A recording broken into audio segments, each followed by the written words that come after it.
Hello. Hello, are you available now? He just called. He's on the next line. Yeah, I got a few minutes here. Okay, hold on. Hi, Brian. Yep. I have my partner on the phone. Mama do, meet Brian. Brian, how you doing? Good. How are you? Good, good. Good like a Monday. I'm just gonna meet Brian. I'm gonna meet my brother because they're like mowing the lawn outside. So sorry, guys. Yeah, no worries. Yeah, Brian, Keleisha was telling me you guys, I think, are talking about a property you have in the Smoky Mountains. Yeah, and she called me about few questions, and I told her let's just get Brian on the phone. Let me see if I can maybe answer some of the questions or concerns.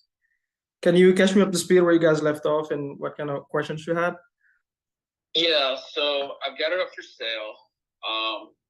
I bought it in last January, like 1.725 million. Oh, it's oh. making money. Okay. Mm-hmm. But it's a little more high maintenance than I'd like, and I'm trying to get out of it so I can buy a smaller property. Mm-hmm. But then more my style, but I can't take a loss on it. Gotcha. And I realize at the moment that's going to be tough to do. So Absolutely.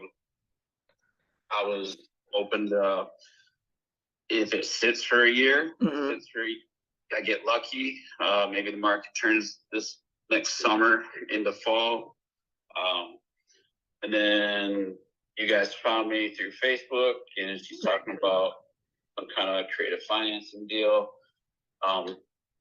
Yeah. So my number one goal is just wipe it off my hands. So Absolutely. I don't take a loss, and it's not in my debt ratio, so I can go ahead and still make other deals and not screw up the ability to finance other deals.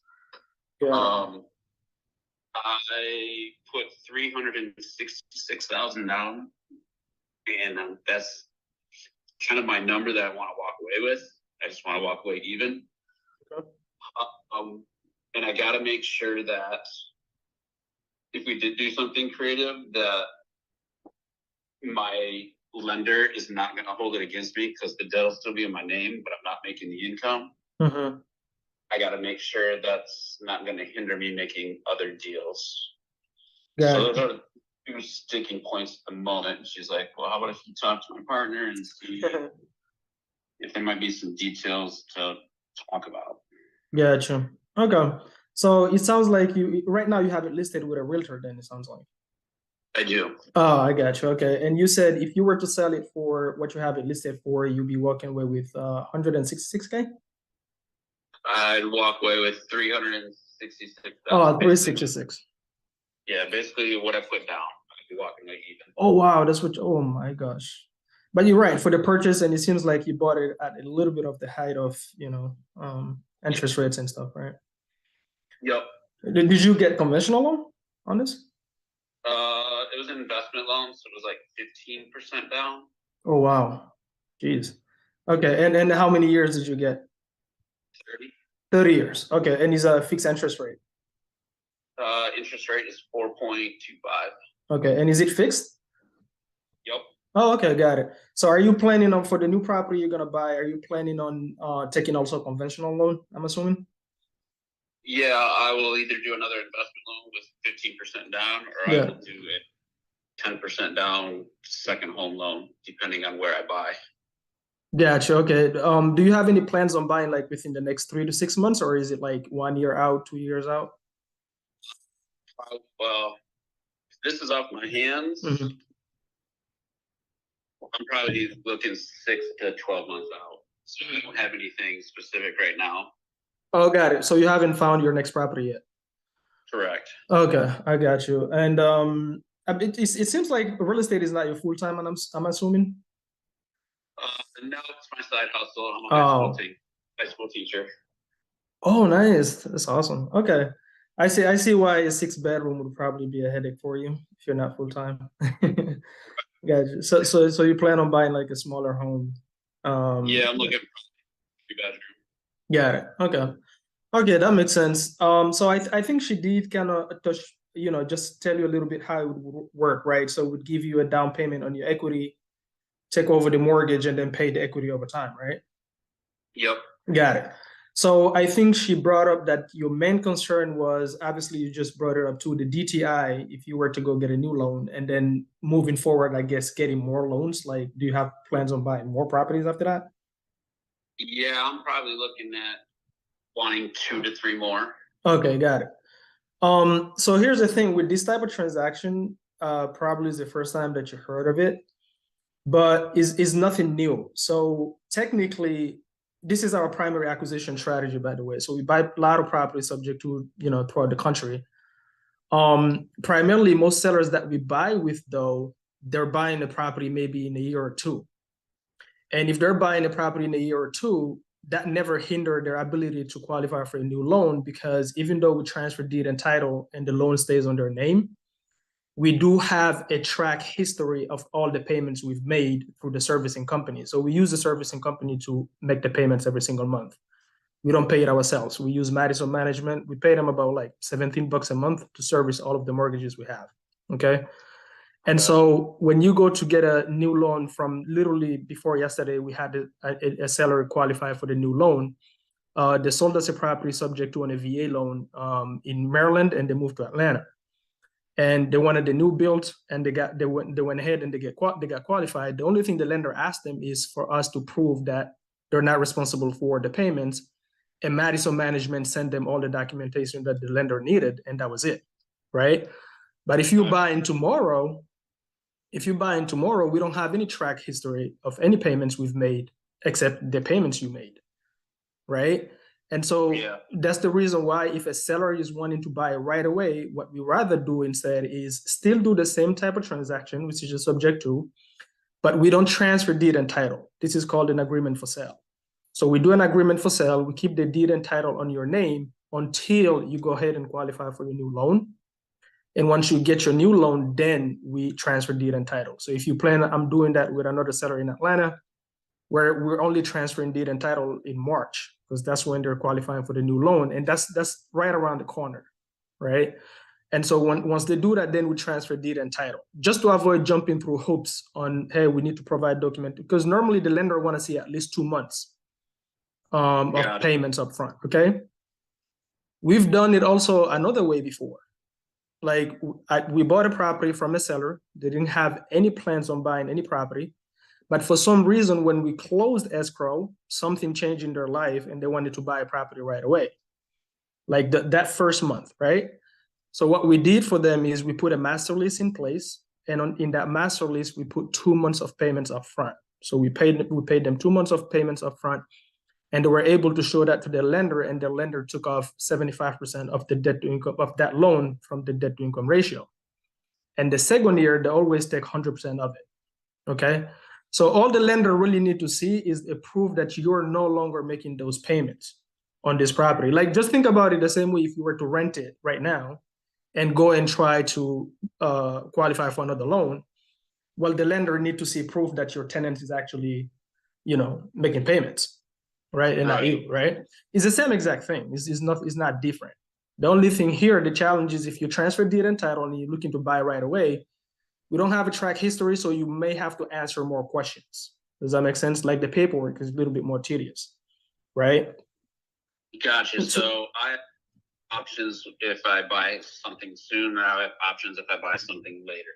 Exactly. So if you're buying like the next 3 to 6 months, I say let's buy it with the same terms, right? So still buy it creatively. We take over the mortgage, fully responsible for it, give you a down payment, a close of escrow, keep the deed and title on your name, and we just need to put a timeline, whether that be 3 months, whether that be 6 months. As soon as you qualify for your new loan, then we transfer title. But honestly, if it's 6 months out, then we can transfer title, because at that point, we'll have like a 6-month track record.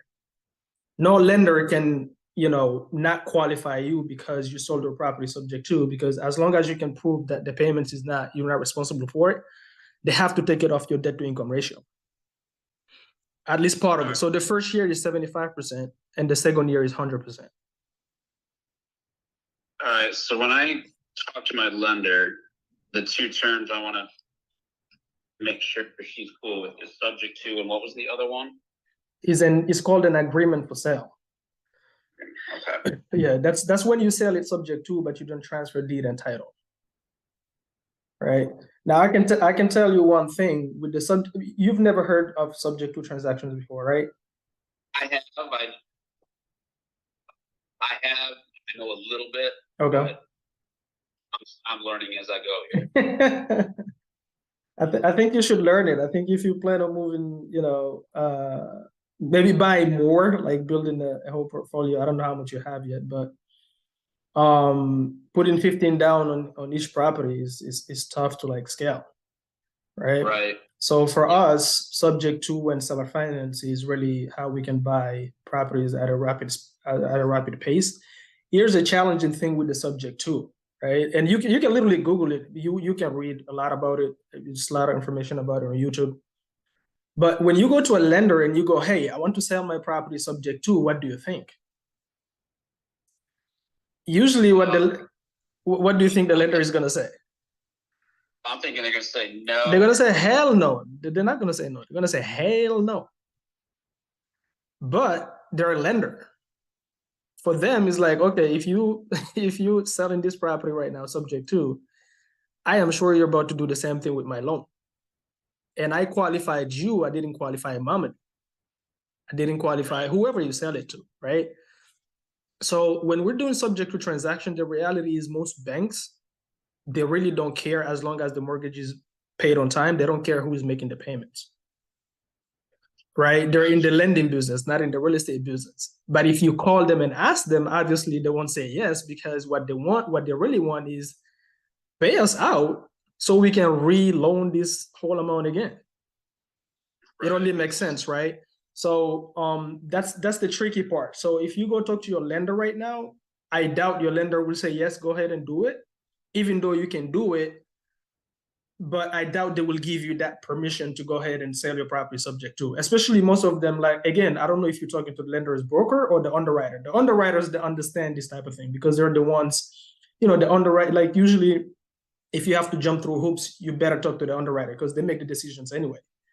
Most likely the broker, usually the brokers are just like the salesperson, basically, but the salesman will always tell you, no, you can't do it, right? Would there be something in my mortgage documents that would say yes or no about doing a subject to? So here is what is called. What you're asking about is called the due on sale. Okay.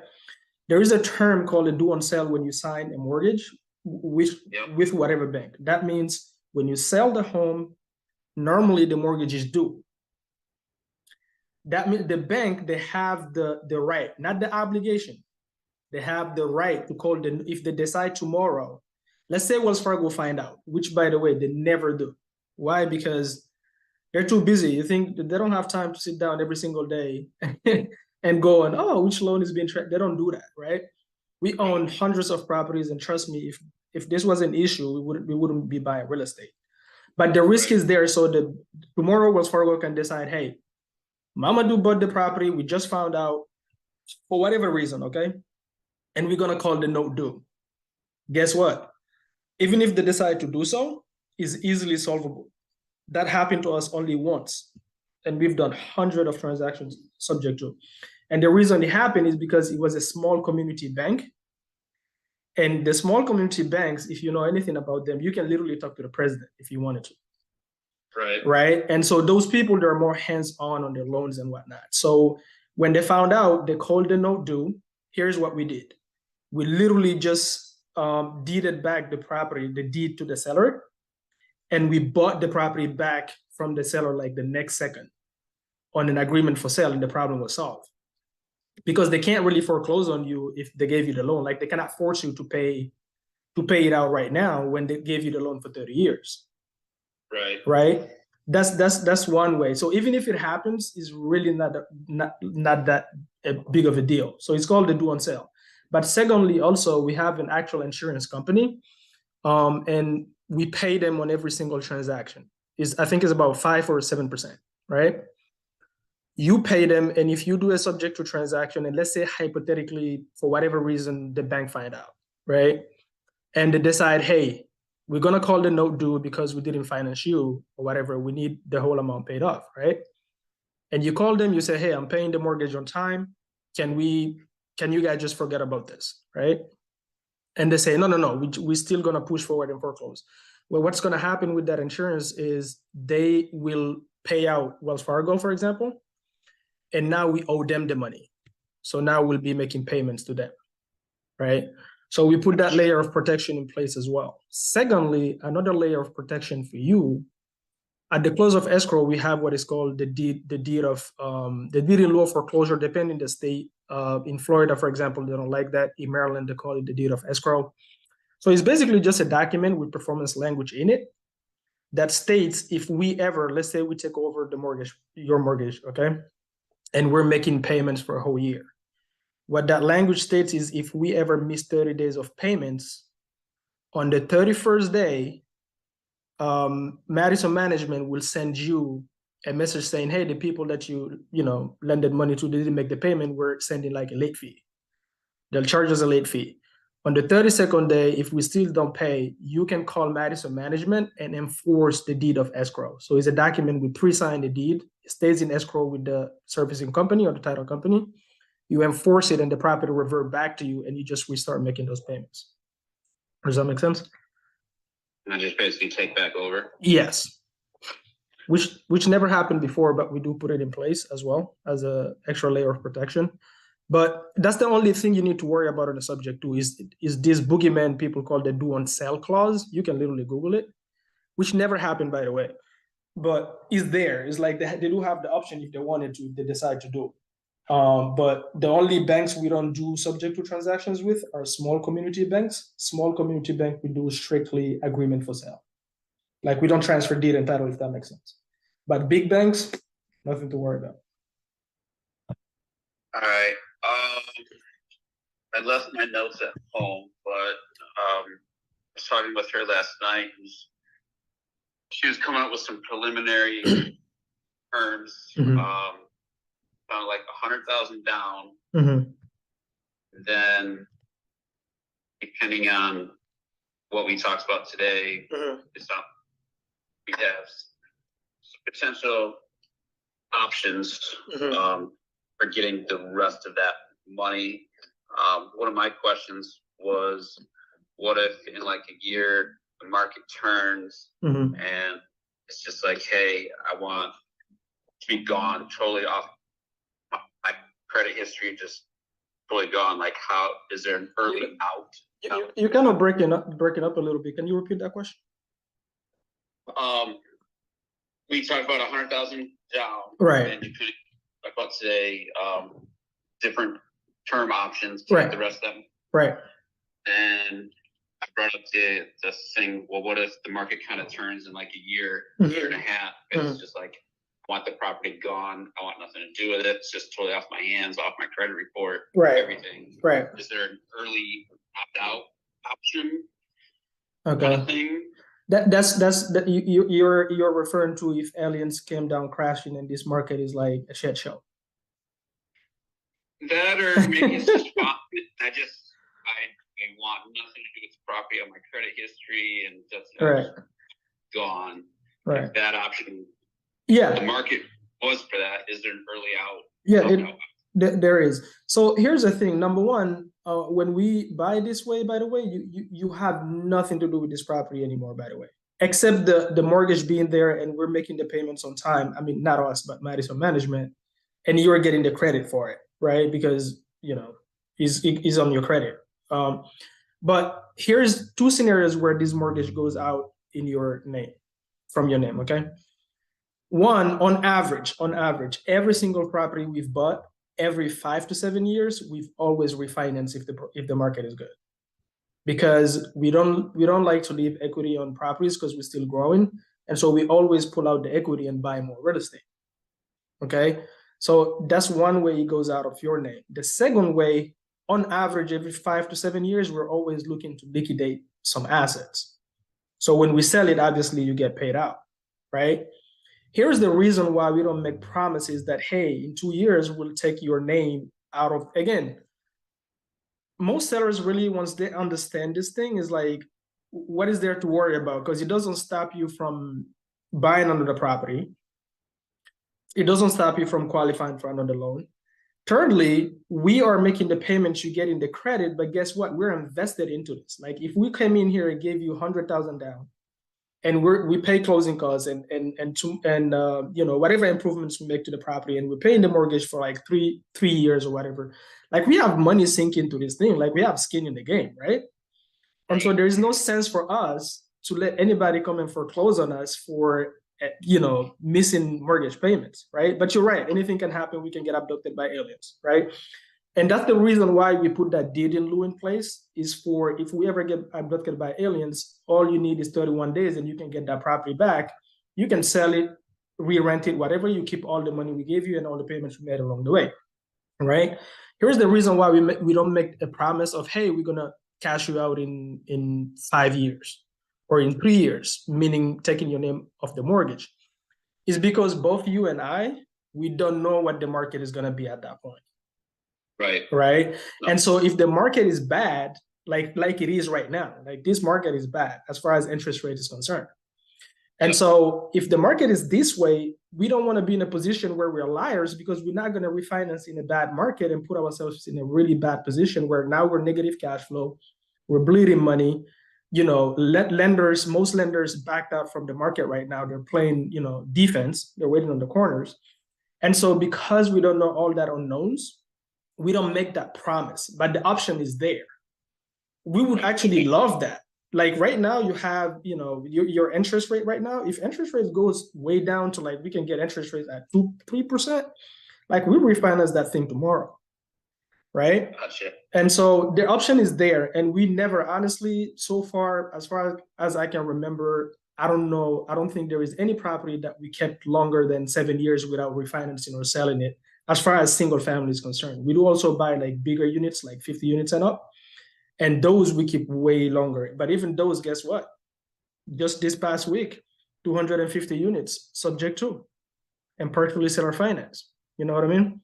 So we don't make the promise, but the option is there. And if you want to add the language in there saying, hey, you know, we have the option to, like, not we have the option, but we can visit the option of getting your name out of the mortgage in 5 years. We can add that language with the attorney, right? Not a problem. But then we're going to add an extra clause that says the property have to appraise for at least what we owe on the property for us to refinance. Does that make sense? So at least it's all win-win. Does that make sense? It does. Yeah. Is there any chance you got like a Google Doc or some kind of PDF pamphlet that basically says everything we've talked about? I've written down, but I didn't know if you got like your sales pitch informational pamphlet, you know? No, because listen, we're not a marketing company. We buy real estate, so I don't, you know, we don't have pamphlets we're dragging around. But what would you want to see on that pamphlet? Because we can just send an email.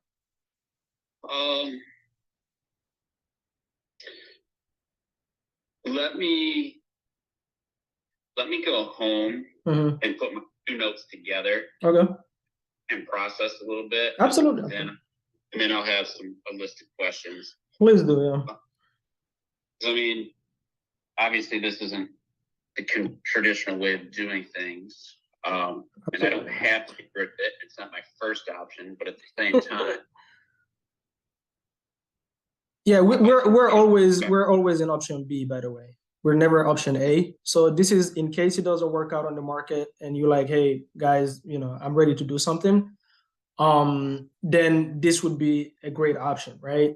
Now, as far as when we do subject to transaction, doesn't matter whether we buy a single family or multifamily, it takes about 3 to 4 conversations to get this going. There's no handshake deal here. Everything goes through title, everything goes through attorneys, the same way you do any type of piece of real estate. So usually what I tell sellers is, hey, sit down, process it, come up with 20, 30 questions or concerns. Because the reality is when you sell this way, it's not really like, you know, I'm meeting you at close of escrow and then you're giving me the keys, I'm giving you cash and we're done. We're talking about we're dating and then we're getting married, right? And so we might as well date the right way to make sure we're a good fit. So take whatever time you need, think about it, write all your questions and concerns. We can jump on another call And then after that, if you feel a little bit more comfortable with it, still just keep it as a plan B, by the way. But if you feel a little more comfortable and you feel like, hey guys, I want to talk to sellers that sold you this way, I want to see proof of funds, I want to see assets you own, whatever you want, we'll send it at that point. Does that make sense? Yeah. All right, so I guess here's my last thing. So you see my big picture. I've got a little cabin, Okay. 2 bedroom. That's going well. I love that. I'm keeping that one. I can tell. Bedroom going well, but I didn't run good numbers on it the first time because I ran it on the COVID bump numbers. Okay.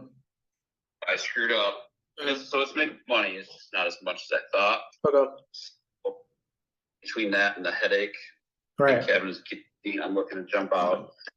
I am under contract with a third cabin that is being built currently, and supposedly it will be finished February or March. Okay. So I'm trying to either A, sell this one, or I have to wait until my taxes are done in February, so my debt to income ratio gets right normalized. Right. Mm-hmm. So knowing that I'm going to close on this construction cabinet in February or March, it sounds like if we were to do something, like I would still be good in February or March. Oh, absolutely, 100%. And then it's after that I'm looking to do another 2 to 3 properties after. So that's awesome. All right.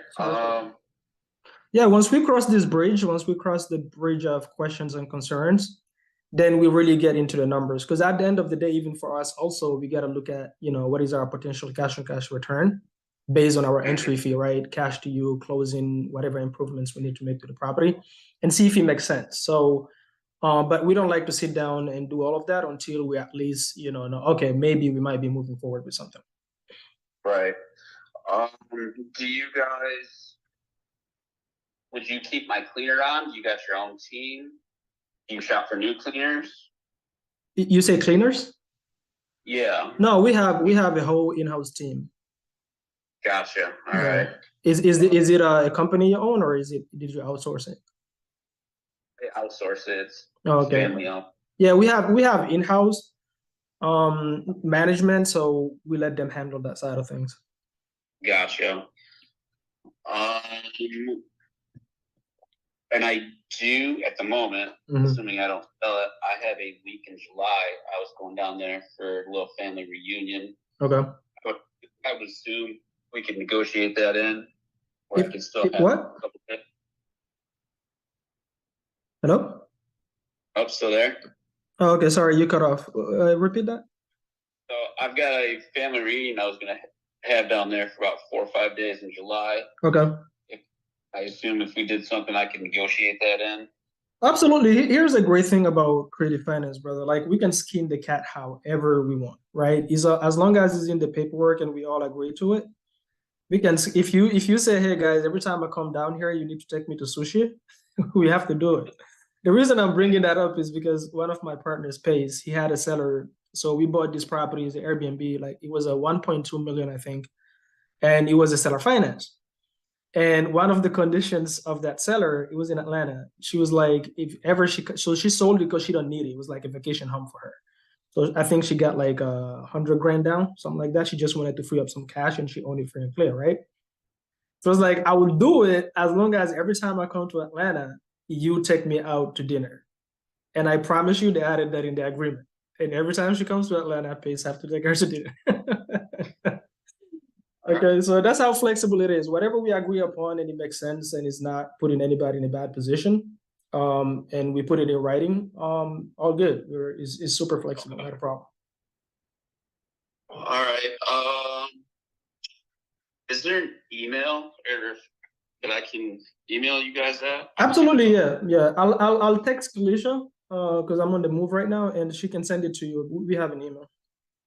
Okay, because I don't even know if I have her email. Oh, okay. Yeah, she can send it. Are you wanting to email the questions? Yeah, and then we'll probably jump on a call after that. Yeah, I'd rather jump on a call because we buy a lot of properties a month, to be honest with you, and I'm always on the move. Like I'm heading to Maryland tomorrow. I have 2 of my Airbnbs. They just got done, so I'm going there for us, and I'm doing like a full meetup inside the properties. And so I'm always on the move. So I'd rather jump on a call, address whatever we need to address. If any paperwork or anything need to be sent, we have, obviously the transaction coordinators and everything, they will send you all of that. But if any questions, I'd rather talk this way and talk it out and. Gotcha. All right. Sounds good. Yeah, I'll go home, put my notes together, come up with some questions, and we'll talk in a little while. Absolutely. I appreciate you, man. All right. You enjoyed Thank it? you for your time. All right, absolutely. Thank you. Boom, boom, boom. Was that a bad call or a good call, guys? That was a fire call. That's fire. Boom. Good stuff, Mama. I deserve my lunch today. Yes, sir.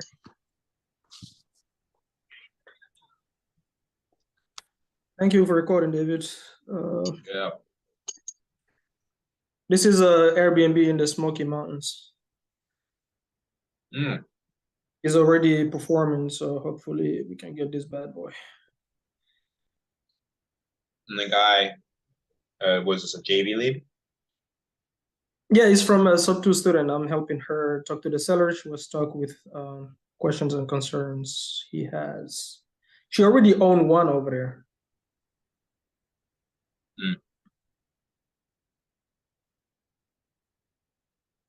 Smoky Mountains.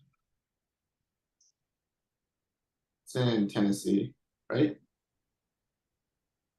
It's in Tennessee.